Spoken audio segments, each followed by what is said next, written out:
Bonjour à tous, donc il est 13h05, on va pouvoir commencer, le webinaire.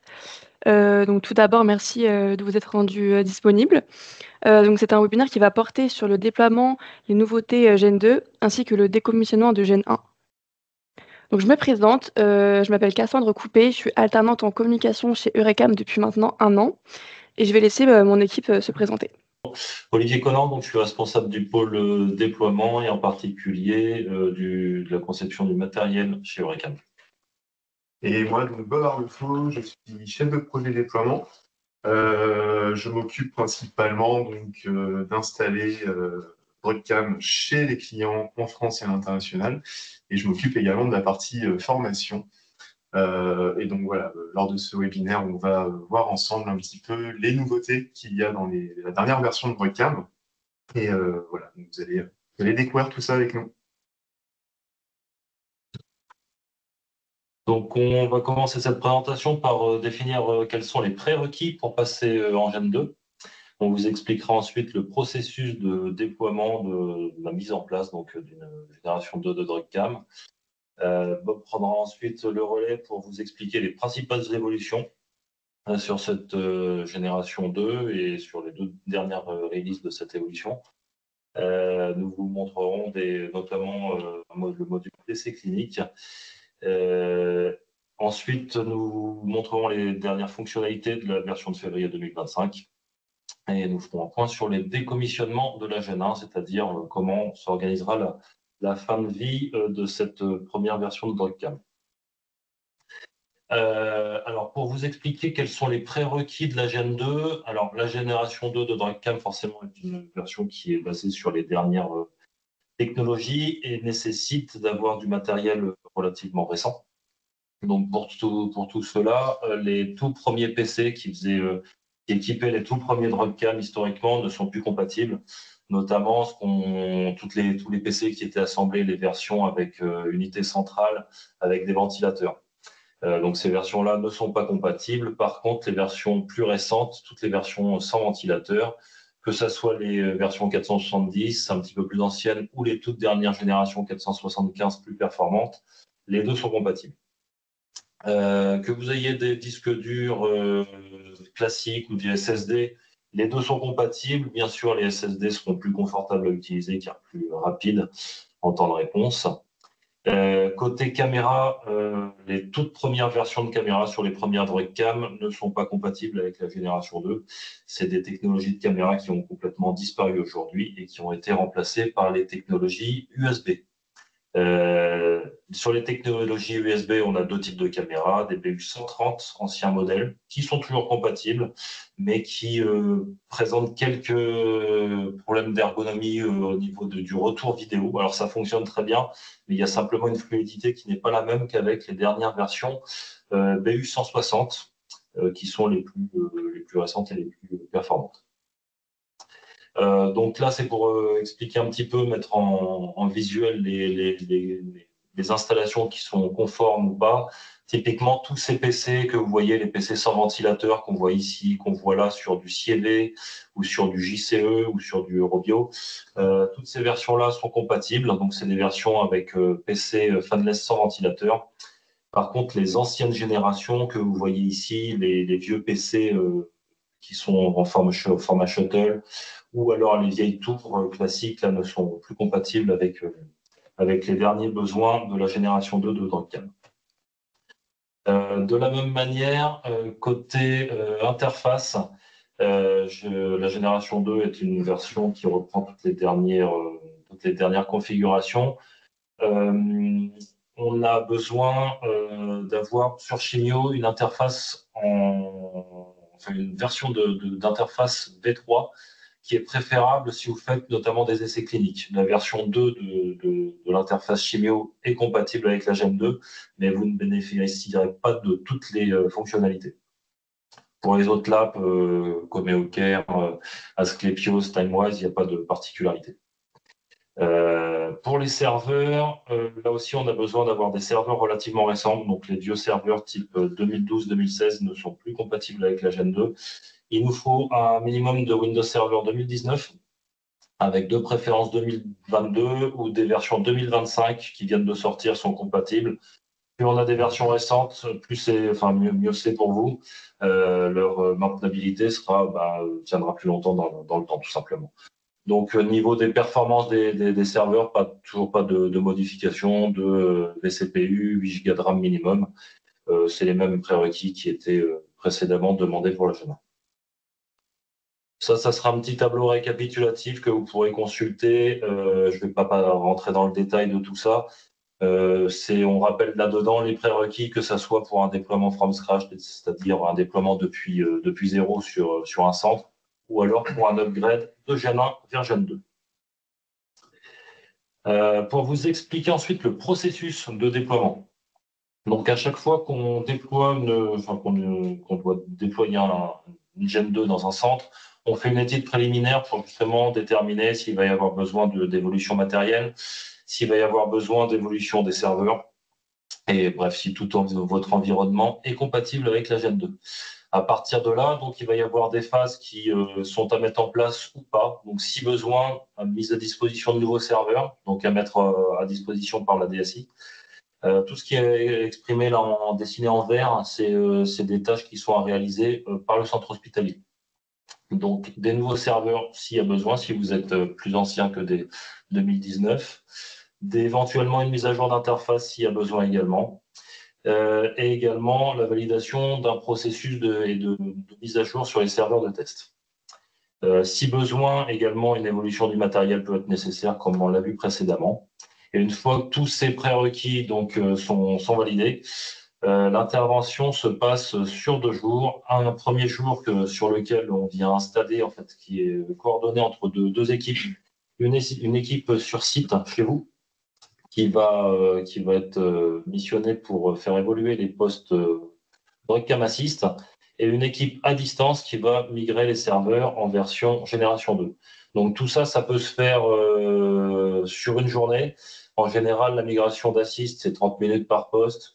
Donc si vous avez 4 postes, ça peut se faire en fin de production. Et la migration, le changement de version de contrôle sur les serveurs se fait également à distance. Donc en général, c'est quelque chose qui perturbe relativement peu la production et qui peut se faire sur une demi-journée, voire une fin de journée. Dans tous les cas, la personne qui viendra sur site sera présente tout le lendemain, le premier jour du démarrage en production sur la Gen 2, et se consacrera à la formation pour vraiment vous expliquer toutes les particularités, toutes les nouveautés justement de cette génération 2 de DrugCam, qui vous sera expliqué à partir de maintenant par mon collègue Bob Arnefo. Merci Olivier. Merci beaucoup Olivier pour ta présentation. Encore une fois, n'hésitez pas à poser des questions si vous en avez, c'est vraiment l'occasion d'échanger. S'il n'y a pas de questions, on va pouvoir continuer avec Bob. Merci. Juste une petite précision par rapport aux mises à jour de Gen 1 vers Gen 2. Quand il y a un besoin de nouveaux serveurs, on ne l'a pas précisé, mais toutes vos données des anciens serveurs sont bien sûr transférées sur les nouveaux serveurs et vous ne perdez rien. Voilà. Donc c'est plutôt transparent pour vous. Et en ce qui concerne la formation sur les nouveautés, les évolutions, il y a une phase de téléformation d'environ 1 heure, une semaine avant le jour J. Sur cette téléformation, on vous présente déjà un petit peu toutes les nouveautés pour que vous puissiez réfléchir, vous, à ce qui vous intéresse. Et quand on est sur place avec vous, c'est surtout aussi du paramétrage pour justement activer toutes ces fonctionnalités et vous accompagner sur tout ça. Donc voilà, je vous laisse poser des questions, m'interrompre si jamais vous en avez. Et sinon, à la fin, on prendra un petit temps aussi pour discuter si vous voulez. En ce qui concerne les évolutions de la Gen 2, on a déjà fait un webinaire précédemment sur certaines nouveautés, donc moi je ne vais pas vraiment revenir dessus. Je vais faire un petit peu différemment puisque je vais vous faire une démonstration en direct de ce que je juge assez pertinent pour vous. C'est des évolutions qu'on a mis en place là dans la toute dernière version qui n'est pas encore installée en production. Elle est disponible dans quelques jours. Donc vous allez pouvoir faire la demande au support. J'en profite pour faire une petite parenthèse sur les mises à jour. Pensez bien à consulter donc notre plateforme de support. Il y a une rubrique base de connaissances dans laquelle vous avez ce qu'on appelle les journaux de changement. C'est aussi un moyen pour vous donc de consulter un petit peu toutes ces évolutions qu'il y a depuis la version que vous avez jusqu'à la dernière version de référence. Donc pensez bien à aller jeter un œil sur ces documents-là. Ça soulage aussi notre service support qui du coup a de plus en plus de questions. Parce qu'on a remarqué que pas mal de nos clients ne mettaient pas à jour, ne faisaient pas les demandes de mise à jour. Et donc, plus on attend, plus il y a des versions d'écart et plus il y a des évolutions. Donc, en termes de formation, c'est de plus en plus difficile. Dernière petite parenthèse aussi, on a une offre de formation de perfectionnement pour tous nos clients qui souhaiteraient reformer un petit peu leur équipe, que ce soit à cause d'un turnover important et donc de nouvelles personnes à former sur DrugCam, ou peut-être même des clients assez anciens qui ont connu les premières versions de la Gen 1 et qui effectivement n'ont peut-être pas eu toutes ces évolutions depuis le départ, n'ont pas tout suivi. Et on a une offre de formation sur une journée, ça dure 7 heures. Il y a 2 heures en salle de réunion où on vous présente tout ça. Et ensuite, il y aura 5 heures en mise en pratique, paramétrage, test, voilà, on peut faire tout ça ensemble. Et cette formation, elle est certifiée Calliope, donc ça peut passer sur vos budgets de formation. Voilà, c'était la petite parenthèse. Et maintenant, donc, voyons ensemble toutes ces évolutions dernièrement ajoutées. Pour faire ça, je vais faire du direct. Je ne vais pas utiliser le PowerPoint. Il y aura dans le PowerPoint qui sera partagé un petit peu tout ce que je vais vous dire. Vous pourrez le revoir. Mais moi, je vais faire du direct pour vous montrer tout ça. Donc, vous connaissez tous DrugCam Assist et DrugCam Control. On a ici Control, on a ici Assist. Je vais commencer par faire une préparation d'essai clinique que je vais démarrer de manière tout à fait classique avec une étiquette. Alors, pour les essais cliniques, ça existait déjà en Gen 1, sauf qu'en Gen 2, on a un petit peu amélioré tout ce qui va être détection des flacons, reconnaissance des flacons. Nous avons ajouté des options dans ce qu'on appelle le pilote. Alors, le pilote, c'est vraiment tout ce qui va gérer les scénarios de fabrication dans DrugCam Assist. Et donc, en dernière section ici, on a un mode essai clinique sur lequel on a ajouté pas mal d'options qui permettent donc la reconnaissance des flacons, des numéros de lot et donc les numéros de série de coffret des essais cliniques. D'accord ? Ça, c'est un paramétrage qu'il va falloir activer si on veut pouvoir voir les préparations d'essais cliniques dans la file d'attente, ici. D'accord ? Donc, quand vous avez un logiciel de prescription qui envoie à DrugCam l'information essais cliniques dans le fichier de fabrication, typiquement Chignot le fait, vous allez avoir une préparation avec une petite étoile dans votre file d'attente, ici, sur DrugCam Assist, et ça signifie que c'est un essai clinique. D'accord ? Comme vous le savez, nous, on conserve les vidéos et les PDF sur le serveur. L'intérêt de pouvoir différencier les essais cliniques, c'est d'avoir en fait une durée de conservation qui peut être différente entre les préparations standards et les préparations essais cliniques. Donc en termes de PDF ou de vidéo, on peut maintenant conserver plus longtemps les essais cliniques facilement que les préparations standards. Okay ? Avant de démarrer ma préparation, je vous explique juste le principe pour les flacons d'essais cliniques. On a dans DrugCam Control la page flacon sur laquelle on va retrouver toute notre base de données de flacons. Et donc, moi, ici, j'ai créé un flacon d'essai clinique. Alors, en général, ils ont des petits noms jolis comme cela, avec des numéros et tout un tas d'informations. Le truc, c'est que vous le savez, nous, pour reconnaître un flacon, c'est soit il faut un QR code qui va permettre de reconnaître les informations à l'intérieur, identifiant, numéro de lot, date d'expiration, ou alors il faut une étiquette, un petit peu comme sur mon flacon ici, de Cyclo, où on a donc le nom commercial du produit, la dose, et on va être capable donc de le reconnaître en faisant une comparaison avec une étiquette de référence. Un essai clinique, on n'a pas d'étiquette de référence, ça serait trop compliqué pour nous d'ajouter ce genre d'étiquette dans notre catalogue, parce que comme vous pouvez le voir, ça se déplie, on a tout un tas d'informations, et donc nous, on a un moyen maintenant pour pouvoir identifier ces flacons. Ça va être de personnaliser ici sur la fiche flacon.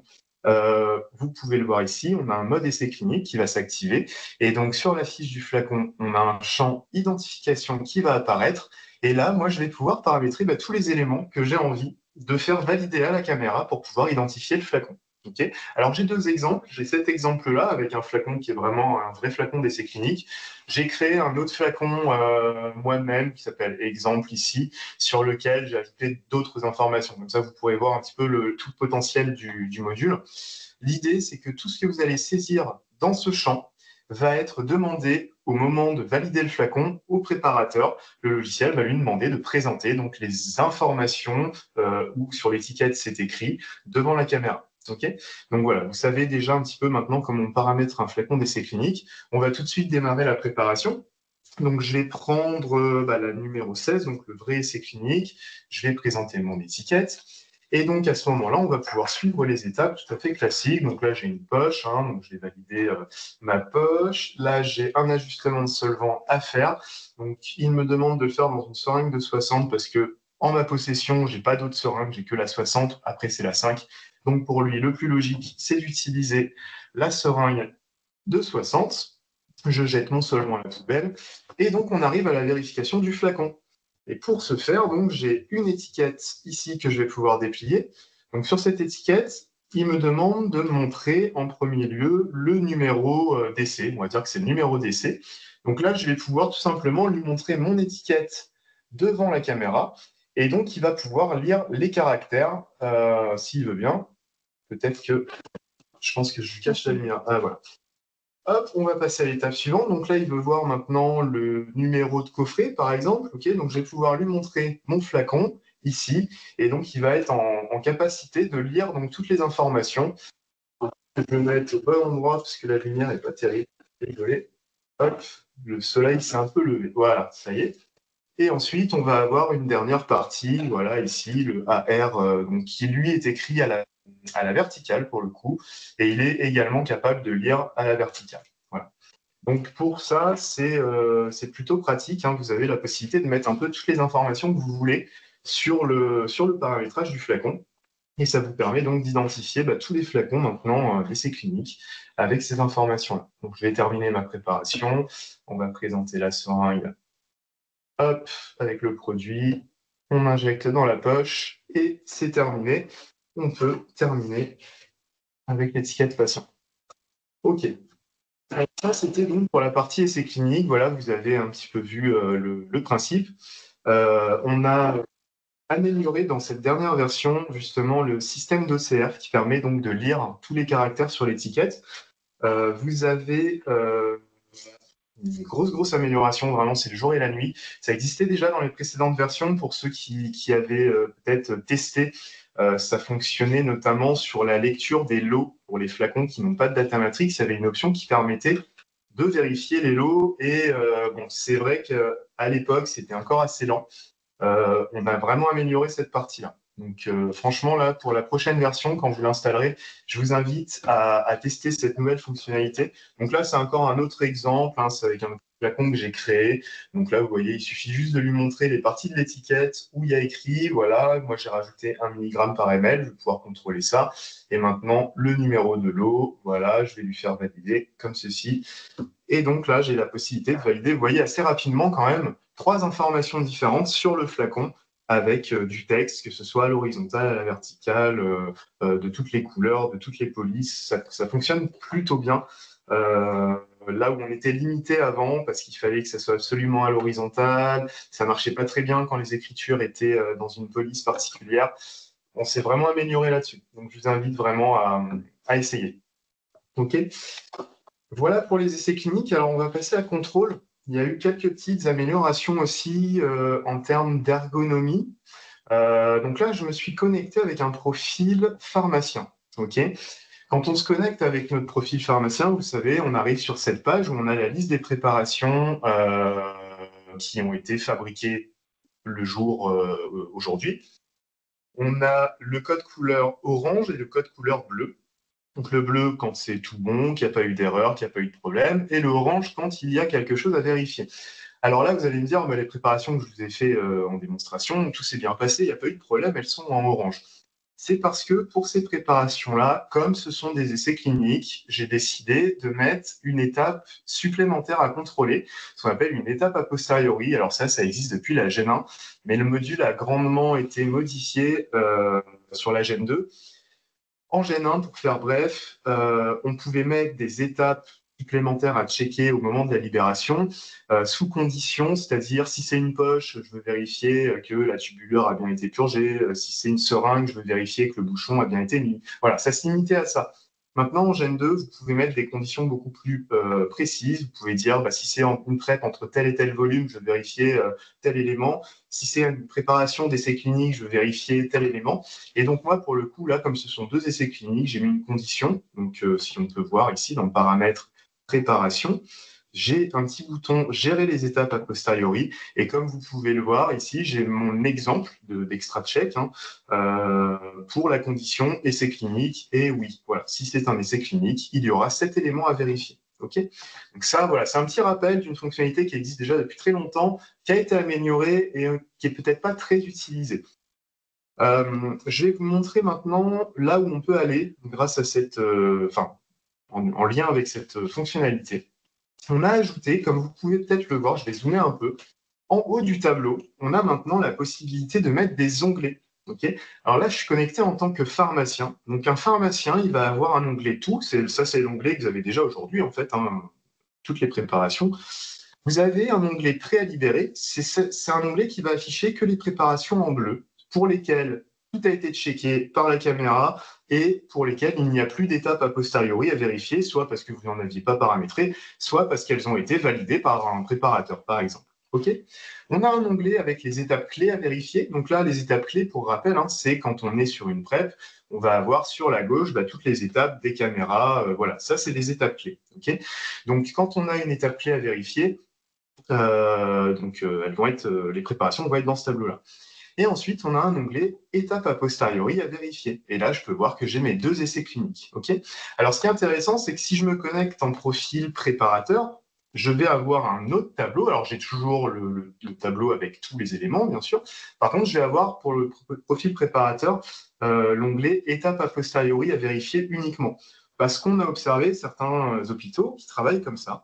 Donc, c'est plutôt des grosses productions, mais ils vont avoir, en fait, au moment de libérer la préparation, ils ont un bac bleu avec les préparations, du coup, qui sont bleues, qui ne nécessitent pas de check particulier parce que les caméras ont pu tout vérifier. Et on va avoir un bac rouge ou orange, peu importe, sur lesquels les préparateurs, en fait, vont regarder les étapes a posteriori, si on a à checker. Et comme il y a des étapes clés à vérifier, ils vont les mettre dans le bac rouge. Okay. Le pharmacien va se connecter, il va voir que il y a plein de PrEP en bleu qu'il peut tout de suite dispenser, et toutes les PrEP qui ont été en orange, il va récupérer son bac, il va toutes les checker, il va checker les photos. Okay.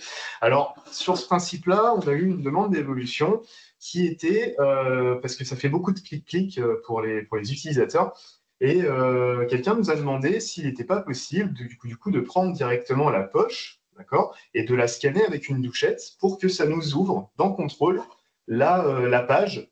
Donc, si c'est un préparateur, ça va nous ouvrir, comme vous pouvez le voir ici, la page directement des étapes a posteriori. Donc, moi, là, je suis préparateur. Je vais checker mon étape. Donc, OK, je considère que c'est bon. Je check. D'accord. Je reviens ici.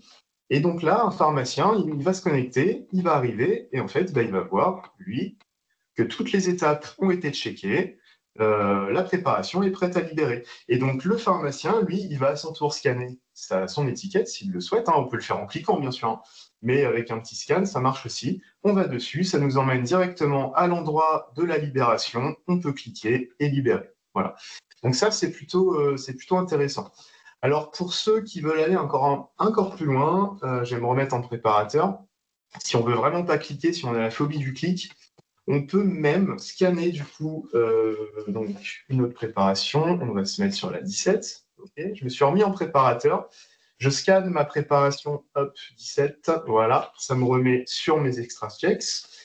Et on a la possibilité de vous fournir 2 petits QR codes. Ça peut être sur du carton. Vous mettez ça sur le plan de travail de libération.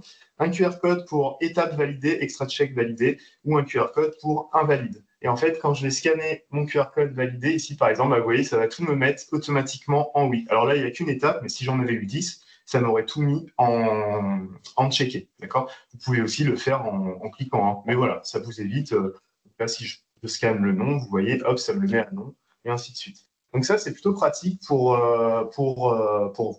Ok, ça peut vous faire gagner du temps et c'est plutôt intéressant. Autre fonctionnalité qui a été rajoutée et qui peut aussi pas mal vous intéresser, je pense, pour ceux qui sont dans l'optique de dématérialiser la salle blanche, de ne plus avoir de papier.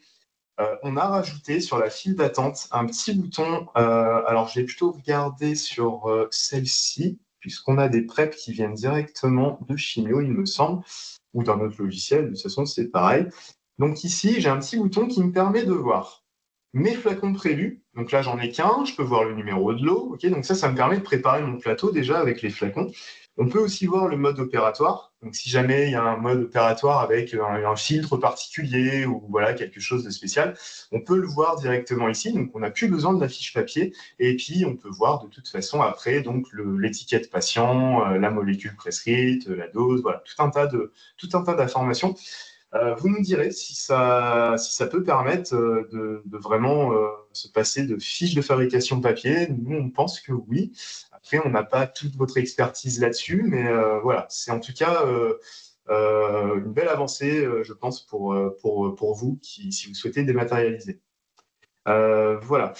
On a fait à peu près le tour sur cette partie. Alors, autre nouveauté, maintenant plutôt sur la gestion de scénario.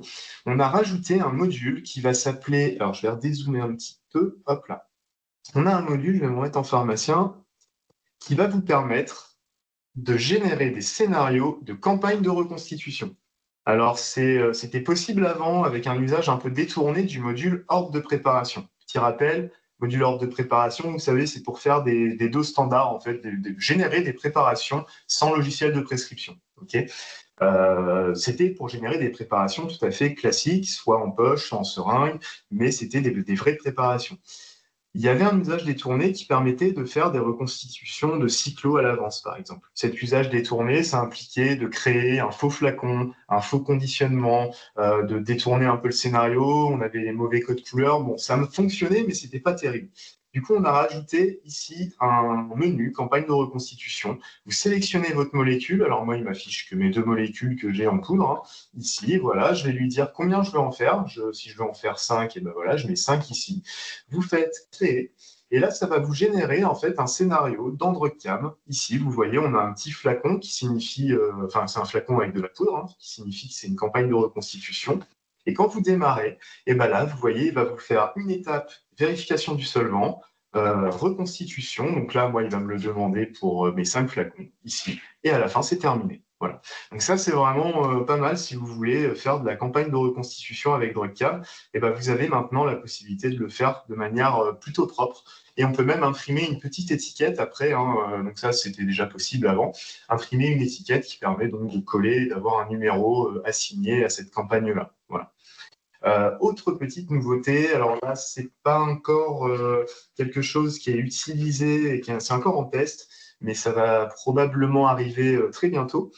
Ça va être la possibilité d'imprimer en fait des petites étiquettes directement depuis Assist. Donc il faudra soit une imprimante dans la salle blanche en réseau, une imprimante à rouleau sur laquelle on pourra se connecter avec DrugCam Assist, soit une imprimante qu'on peut connecter en direct en USB sur le poste. Mais là, du coup, ça veut dire qu'il faut une imprimante par poste et voilà. Et cette imprimante permettra d'imprimer des étiquettes pour vos reliquats. Alors, aujourd'hui, il y a un logiciel de prescription en Allemagne qui accepte qu'on lui renvoie les informations des reliquats. C'est pas le cas en France. Chimio n'accepte pas encore ça. Il n'y a aucun logiciel qui le permet en France. Ça viendra peut-être. Il faut espérer. Il faut aussi que vous y mettiez du vôtre si c'est une fonctionnalité qui vous plairait.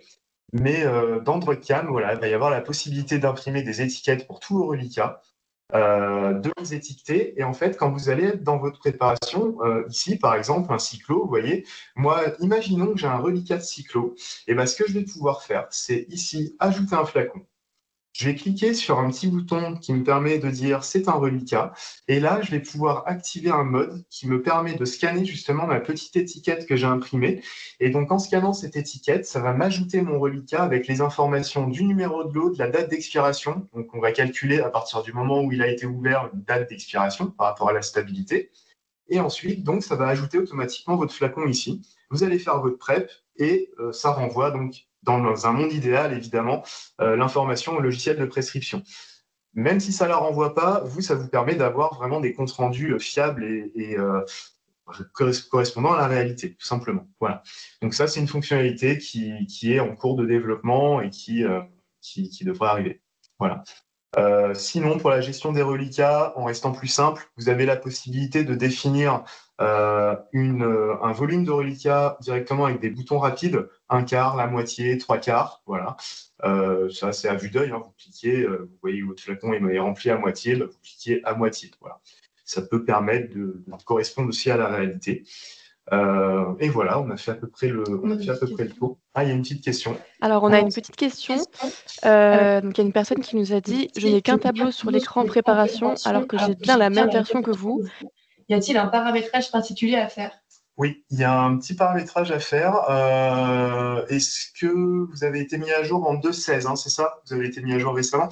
Il y a un paramétrage à faire. Alors, le service support pourra vous aider à le faire. De toute façon, il me semble qu'il faut forcément une intervention du support. Donc, il faudrait nous le signaler. 2.16.1, d'accord. Et c'est qui? C'est Monsieur Roseau? Orléans. OK.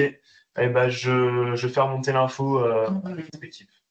Il y a effectivement un petit paramétrage à faire. Donc, ça peut être normal que vous ne l'ayez pas.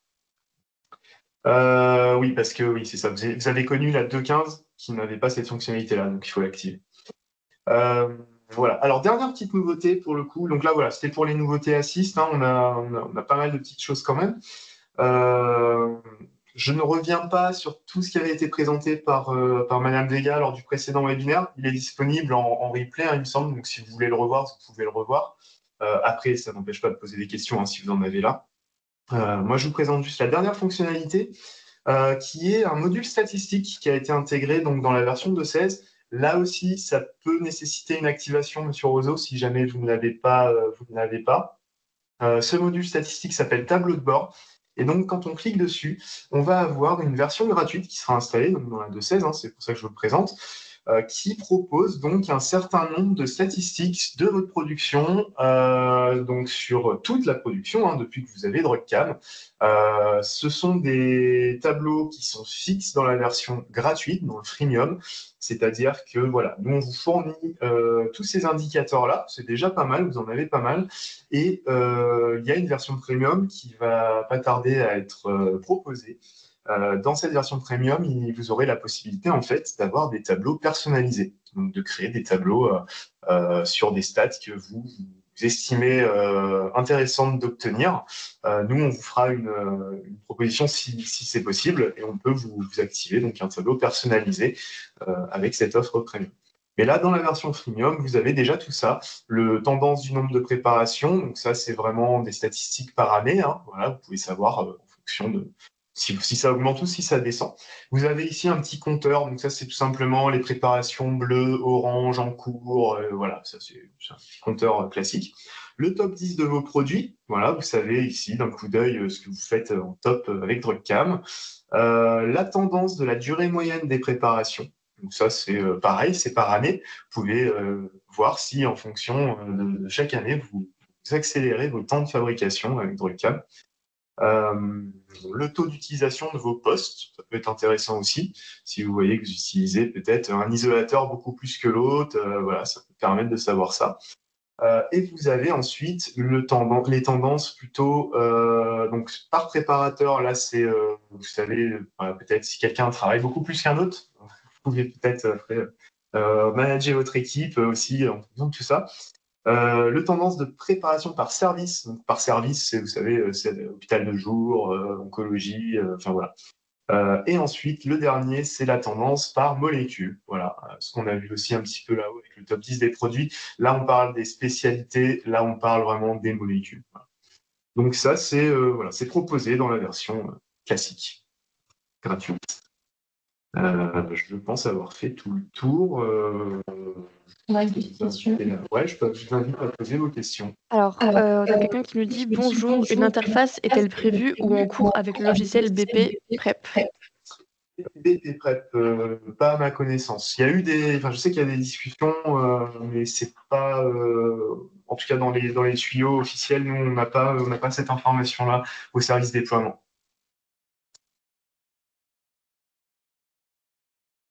Est-ce qu'il y a d'autres questions? Je vais me mettre sur la page peut-être aussi. Hop, pour les voir en Oui, direct. oui. Ouais, hop, alors. Quand est-ce que la V1 ne sera plus maintenue? Ah oui, le décommissionnement. Eh oui, oui, il faut revenir là-dessus, effectivement. Je vais peut-être laisser Olivier présenter le décommissionnement. Enfin, on peut le faire tous les deux, de toute façon. Donc là, voilà, le petit PowerPoint, vous l'aurez à disposition avec tout ce que je vous ai expliqué un petit peu. Un petit détail pour les étapes a posteriori. Je ne suis pas rentré dedans, mais voilà, ça vous explique un petit peu où paramétrer ça. Les essais cliniques, il y a une petite vidéo pour, voilà, qui rappelle un petit peu comment ça fonctionne. Et puis les onglets, les différents onglets avec, voilà. Et enfin, le module statistique. Donc le décommissionnement, c'est Olivier, si tu veux. Bon, le décommissionnement, déjà, qu'est-ce que c'est? C'est une action qui consiste à retirer une application ou une technologie d'utilisation active. En gros, c'est comment planifier la fin de vie d'une version logicielle quand elle ne correspond plus à des usages actuels. Donc, les impacts sont à plusieurs niveaux. Bien sûr, il y a des impacts sur le matériel. On l'a vu lors des prérequis tout à l'heure.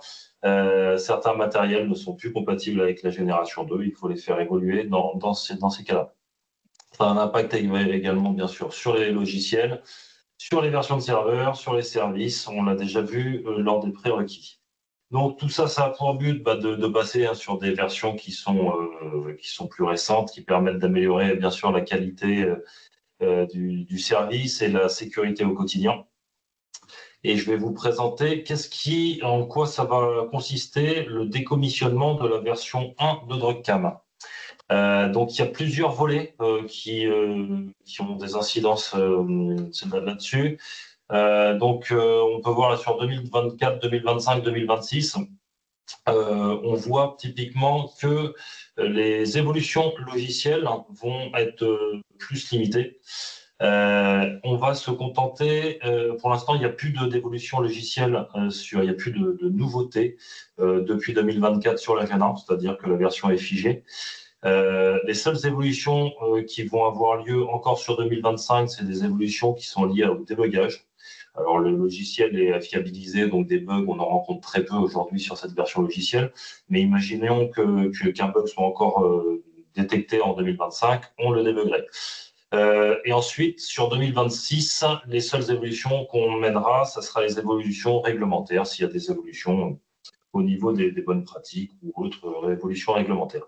Au-delà, on ne peut pas garantir un support et une évolution logicielle au-delà de 2026. Ça sera vraiment à voir au cas par cas sur cette partie logicielle. On pourrait parler également du matériel. Alors, notamment, si vous êtes sur de l'ancien matériel, si vous avez par exemple, si vous êtes dans le cas de figure d'un changement d'isolateur, quand on change d'isolateur, très souvent, on peut être amené à changer le matériel, tout simplement parce que le matériel ne s'installe pas de la même manière sur des vieux isolateurs qui ont 10-15 ans ou sur des isolateurs tout récents qui ont été vraiment conçus pour intégrer DrugCam dessus d'une manière très ergonomique. Donc, dans ces cas-là, quand on fait une évolution des isolateurs, on fait évoluer le matériel. Et là, bien souvent, le nouveau matériel peut ne pas être compatible avec l'ancien matériel. Donc, tout ça, c'est vraiment, encore une fois, c'est à étudier au cas par cas. Mais globalement, on peut être donc amené à devoir absolument changer la version de DrugCam pour pouvoir utiliser du matériel plus récent. Notamment, on l'a vu pour les histoires de caméras, les anciennes caméras qui ne sont plus compatibles et qui ne sont plus du tout maintenues aujourd'hui. Un dernier petit point juste sur les évolutions et nouveautés. Ça comprend aussi, donc vous savez, on a eu récemment le cas, vous avez peut-être probablement tous eu ce cas-là, tous ceux qui sont en Gen 1, les flacons de Keytruda qui ont eu un nouveau format de data matrix, un peu rectangulaire. Ça fait partie, par exemple, des évolutions qu'on ne mettra plus dans la Gen 1. Dans la Gen 2, ce flacon-là fonctionne. On a intégré cette nouvelle norme de data matrix, mais dans la Gen 1, voilà, ça ne sera pas développé. C'est trop compliqué pour les développeurs d'assurer ce genre de choses. Donc voilà, c'est typiquement un exemple voilà, d'évolution et de nouveauté. Là, on vous a présenté des évolutions vraiment propres à DrugCam, des fonctionnalités, mais il peut y avoir aussi d'autres évolutions, vous voyez, de ce type-là, voilà, des nouvelles normes de data matrix, des nouvelles normes de détection, etc. Voilà, ça en fait partie. Et voilà, donc on a Ouais, il y avait encore quelques points abordés sur le décommissionnement. Il y a également l'aspect donc mise à jour de bases de données. Donc on continue à mettre à jour les bases de données sur 2025. À partir de 2026, on pourra peut-être le faire, mais ça sera peut-être plus toujours possible. On ne pourra plus le garantir dans tous les cas. De la même manière, on l'a vu tout à l'heure, la réparabilité du hardware sur les vieilles versions de matériel, on ne peut plus assurer aujourd'hui d'un changement à l'identique du matériel. Ça peut nécessiter absolument de faire évoluer tout ça, tout simplement parce que le matériel, ça évolue vite et que des vieux PC, des vieilles cartes mères qui ont plus de 5 ans aujourd'hui, ça ne peut pas, enfin, ça n'existe plus, ça ne se fabrique plus. Donc, il y a certains centres avec lesquels on arrive toujours à retrouver du matériel qu'on a en stock, des anciens stocks, de la récupération, etc. Mais on ne peut pas le garantir. Tout ça, ça va aboutir à un contrat d'assistance qui va donc évoluer d'un contrat d'assistance Gen 1 vers un contrat d'assistance Gen 2. Lorsque vous êtes en Gen 1, le principe de base, c'est qu'on ne fait plus que des contrats d'assistance annuels, c'est-à-dire qu'on reconduit le contrat d'année en année. Alors, c'est pas pour ça qu'on ne signe pas de contrat pluriannuel, mais lorsqu'il y a un contrat d'assistance pluriannuel, on le fait en un an sur Gen 1. Au bout de la deuxième année, c'est un basculement sur Gen 2. Donc, quand c'est du pluriannuel, c'est vraiment, on décompose, il y a une première phase Gen 1, mais pas plus d'un an. Donc tout ça pour vous dire que 2025, c'est vraiment l'année du changement, l'année sur laquelle on va tout faire pour que la plupart de nos clients soient utilisateurs de la version Gen 2 avec toutes les nouvelles fonctionnalités que Bob a pu vous présenter tout à l'heure. Voilà. Pour la Gen 2, aussi, un dernier petite parenthèse, pour les plus anciens qui ont eu les débuts de la Gen 2, l'objectif à la base, c'était de développer un nouveau moteur pour notre logiciel sans forcément changer l'expérience utilisateur. Donc ceux qui ont eu les premières versions de la Gen 2 pourront peut-être en témoigner, mais voilà, au départ, il n'y avait pas forcément de grosses nouveautés. Là, comme vous pouvez le voir, on commence vraiment à intégrer pas mal de nouvelles fonctionnalités, que ce soit en termes de performance ou en fonctionnalité utilisateur. Donc voilà, je vous invite encore une fois à regarder si vous avez des versions de retard sur la Gen 2, encore une fois, solliciter notre service support pour vous mettre à jour, c'est important. Et normalement, là, donc, tous les clients Gen 2 devraient maintenant recevoir des emails quand il y a donc des sorties de version. Donc voilà, à chaque fois qu'il y aura une nouvelle version, surveillez votre boîte mail et ne supprimez pas le message tout de suite, ouvrez-le. Au revoir. Merci beaucoup, Bob et Olivier, pour votre présentation. C'était vraiment complet. Pour ceux qui auraient raté le début du webinaire, pour rappel, il sera rediffusé sur notre chaîne YouTube.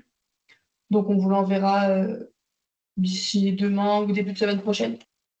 Encore une fois, posez vos questions. C'est vraiment l'occasion d'échanger avec Bob et Olivier. Ils sont là pour ça. Ou même entre vous, d'ailleurs, si vous avez des choses à faire remonter, des remarques, etc.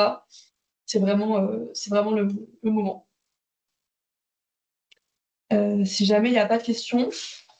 Ah si, il y a une question. Alors concrètement, jusqu'à quand la V1 sera utilisable? Alors, hop, donc ici, vous pouvez voir qu'il n'y a plus de nouveauté.